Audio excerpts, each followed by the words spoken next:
Saya sih menyarankan ya kontraknya Sintayong diperpanjang aja setelah Piala Asia. Sampai nanti kualifikasi Piala Dunia 2026 ini selesai. Hasilnya seperti apa? Kalau hasilnya tidak lolos ya kita hentikan di situ. Tetapi kalau lolos ya kita, karena sayang sekali saudara-saudara.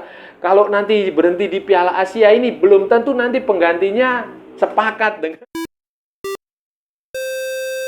Halo saudara-saudara, jumpa lagi dengan komentator gadungan di sini. Dengan komentator yang gadungan.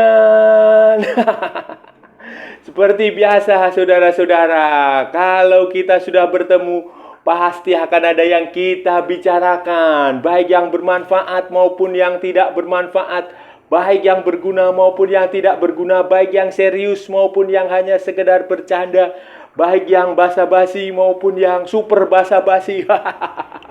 Bebas saudara-saudara, bebas. Yang penting sopan. Hari ini saudara-saudara, hari ini kita akan bicara tentang pemain abroad Indonesia saudara-saudara yang dipanggil ke tim nasional Indonesia untuk FIFA Matchday Juni 2023 melawan tim nasional Palestina di Surabaya tanggal 14 Juni dan melawan tim nasional Argentina di Jakarta pada tanggal 19 Juni 2023. Yang menarik ini saudara-saudara, pertama dalam sejarah ada 10 pemain abroad di tim nasional Indonesia. Wah, ini belum pernah ada dalam sejarah sepak bola Indonesia, saudara. Belum pernah ada dalam sejarah tim nasional Indonesia sejak zaman Hindia Belanda. Sampai sekarang ini belum pernah ada, saudara. Ada 10 pemain. Walaupun sebenarnya itu bisa 12 pemain abroad di Indonesia. Lebih mungkin, saudara-saudara, lebih dipanggil tim nasional. Tapi yang untuk sementara yang sudah pasti ada 10 pemain abroad, baik yang pemain lokal Indonesia maupun pemain keturunan yang baru saja menyelesaikan proses naturalisasi, pemain diaspora Indonesia di luar negeri. Nah, ini akan seperti apa saudara-saudara? Akan kita bahas di edisi kali ini, saudara. Saudara, begini saudara, ini kan nanti tanggal 5 itu mulai tim nasional Indonesia senior asuhan Sintayong ini mulai menggelar pemusatan latihan TC training camp untuk FIFA Matchday edisi Juni. Jadi waktunya panjang untuk persiapan karena lawannya juga spesial. Bukan kaleng-kaleng saudara-saudara, bukan ecek-ecek lah, lawannya bagus, lawannya tim yang benar-benar berkualitas. Jadi Sintayong menggelar mulai pemusatan latihan sejak 5 Juni. Dan ini kemungkinan bisa diikuti oleh mayoritas pemain karena Liga Indonesia sendiri kan sudah selesai dan baru akan memulai musim baru bulan Juli. Jadi pemain itu masih dalam pemusatan latihan dengan klubnya dan kemungkinan masih bisa bergabung dengan timnas. Hanya saja memang beberapa pemain yang di liganya masih bergulir seperti di Malaysia itu kemungkinan belum bisa bergabung. Di Korea, di Jepang itu juga kemungkinan belum bisa bergabung. Di Norwegia itu kemungkinan juga bisa bergabung. Tapi di liga-liga lain yang sudah selesai kayak di Belgia, di Belanda itu mereka bisa bergabung. Begitu pula dengan liga yang ada di Indonesia tadi yang saya bilang tadi. Nah, yang menarik saudara-saudara, dari pemanggilan 26 pemain, 26 atau 27 pemain Indonesia yang dipanggil untuk FIFA Matchday ini, ada 10 pemain abroad. 10 begini saudara, 10 pemain abroad, 10 pemain yang berbasis di luar negeri. Itu baik pemain keturunan yang baru menyelesaikan proses naturalisasi maupun pemain lokal Indonesia yang diekspor ke luar negeri dalam beberapa tahun terakhir, khususnya di era kepelatihan Sintayong maupun di era kepemimpinan Iriawan dan sekarang di kepemimpinan Erick Thohir. Nah, ini ada 10 pemain saudara-saudara dan ini luar biasa saudara. Ini benar-benar sejarah bagi sepak bola Indonesia yang belum pernah ada sebelumnya saudara-saudara. Belum pernah ada di generasi Indonesia sebelumnya.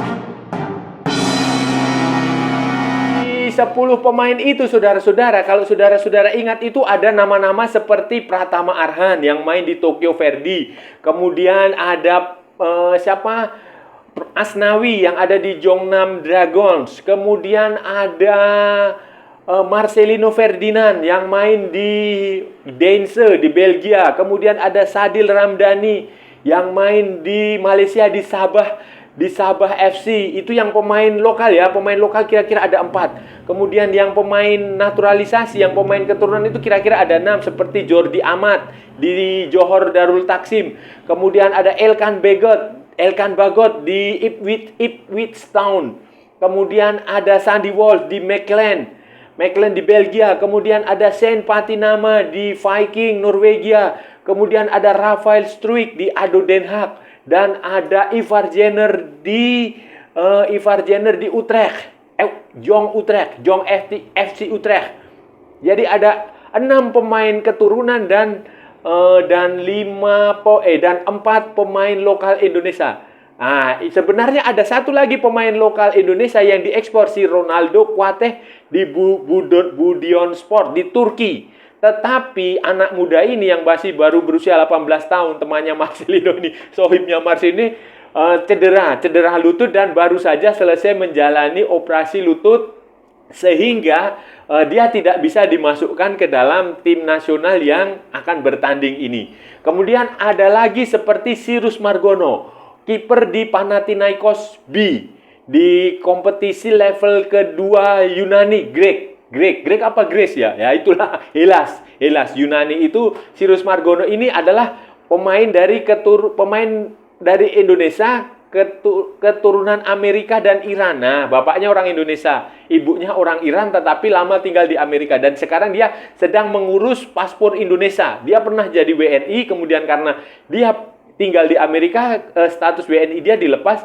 sehingga sekarang akan kembali ke WNI. Ini tinggal mengurus di Kementerian Hukum dan HAM. Kementerian Hukum dan HAM di Jakarta, dan ini prosesnya ya hanya butuh waktu. Nanti ini kalau sudah Sirus Margono ini sudah bisa paspor Indonesia dan dipanggil ya saudara-saudara, otomatis akan ada starting line up yang semuanya pemain abroad.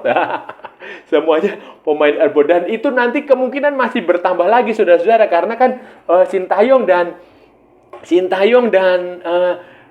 Erick Thohir ini sedang mencari banyak pemain grade A, pemain diaspora Indonesia, pemain keturunan Indonesia di Eropa yang grade A.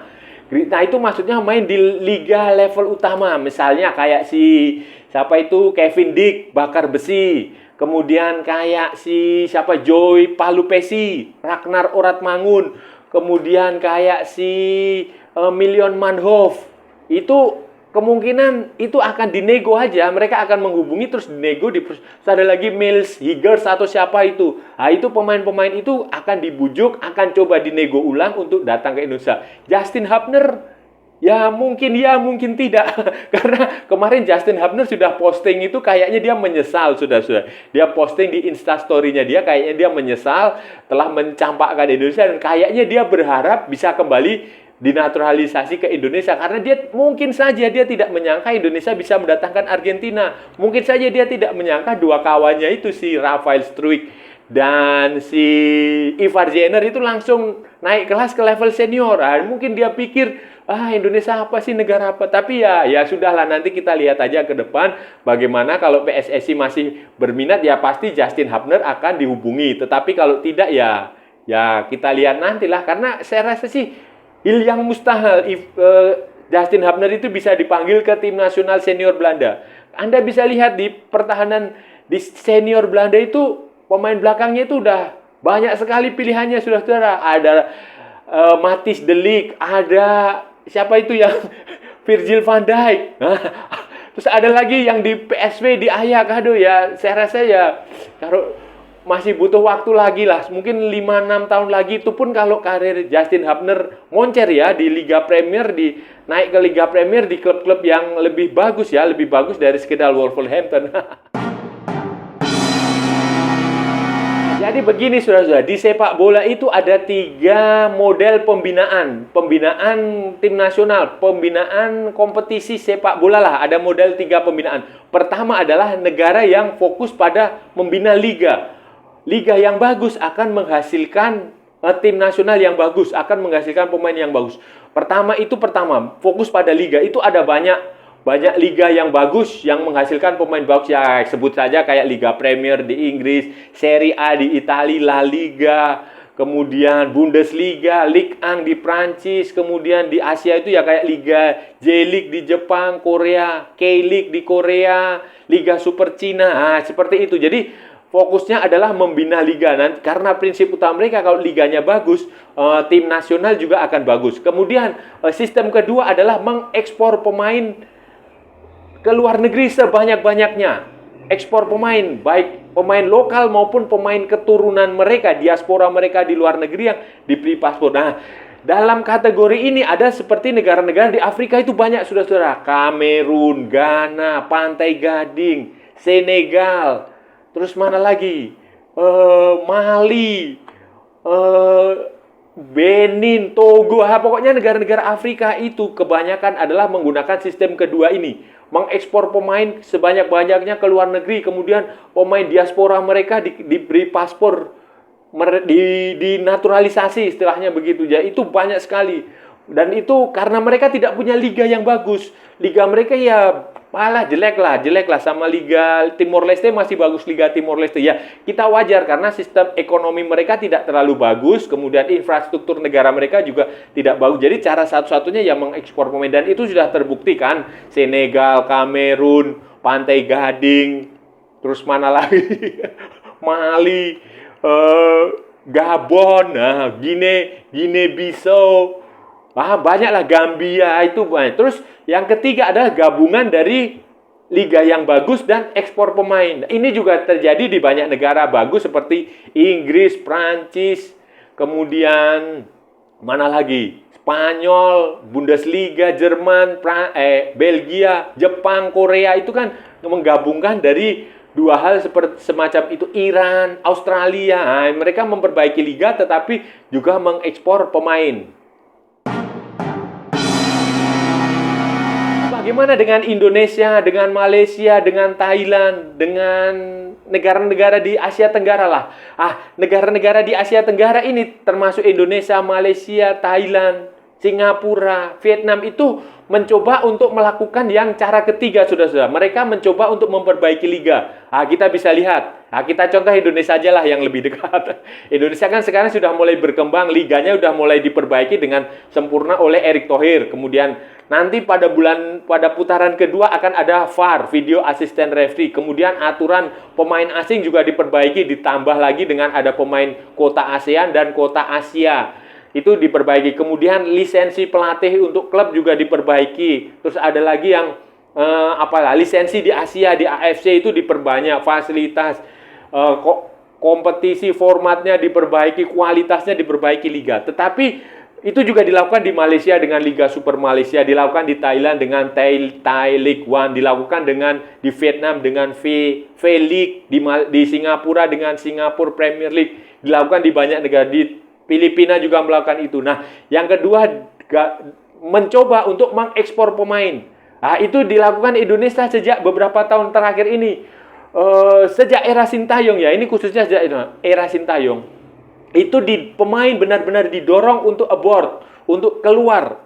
Anda main di divisi 2, level 2, Anda hanya menjadi cadangan di situ tidak masalah. Yang penting Anda keluar. Keluar itu untuk mengasah mental, mengasah disiplin, belajar banyak hal. Karena sepak bola itu tidak hanya soal menendang bola, tidak hanya soal jam bermain, tidak, tetapi ada banyak aspek lain di luar sepak bola yang bisa dipelajari. Misalnya hidup di negara orang ini seperti apa. Anda biasa di rumah makan nasi, kemudian tiba-tiba Anda main di Eropa, Anda harus makan keju, makan roti. Itu kan butuh sikap hidup, adaptasi, dan itu bagus untuk perkembangan pemain. Itu dilakukan Indonesia saat ini. Di Thailand juga sama, mereka melakukan itu dengan mengirim pemain ke Leicester City, ke banyak negara, ke Jepang itu banyak pemain Thailand. Vietnam juga sama, mereka mengirim ke Jepang, ke Korea, ke Prancis. Malaysia juga sama aja, mengirim pemain ke si Lukman Hakim dikirim ke mana itu, kemudian si Safawi dikirim ke mana. Seperti itulah.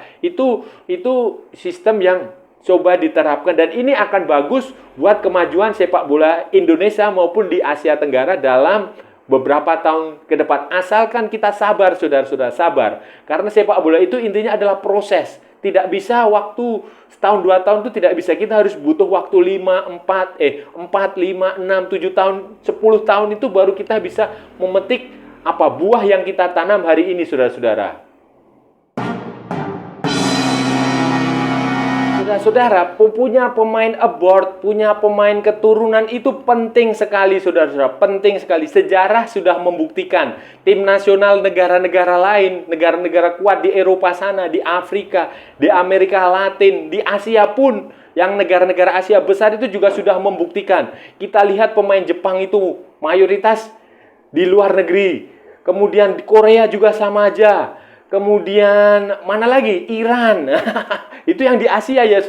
Belum lagi kita lihat di Argentina aja. Argentina itu kan pemainnya semuanya mayoritas di Eropa. Brasil juga mayoritas di Eropa. Jangankan Amerika, jangankan Brasil atau Argentina, negara seperti Peru, seperti Chile, seperti Bolivia itu juga pemainnya abroad semua, saudara-saudara. Di Eropa sama saja.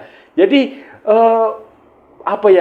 pemain abroad, pemain lokal yang dikirim ke luar negeri maupun pemain diaspora, pemain keturunan itu memang itu sudah menjadi semacam sesuatu yang tidak bisa dihindari, takdir dari Tuhan yang tidak mungkin bisa dihindari untuk sepak bola di era modern. Karena pertama, aturan FIFA memungkinkan itu.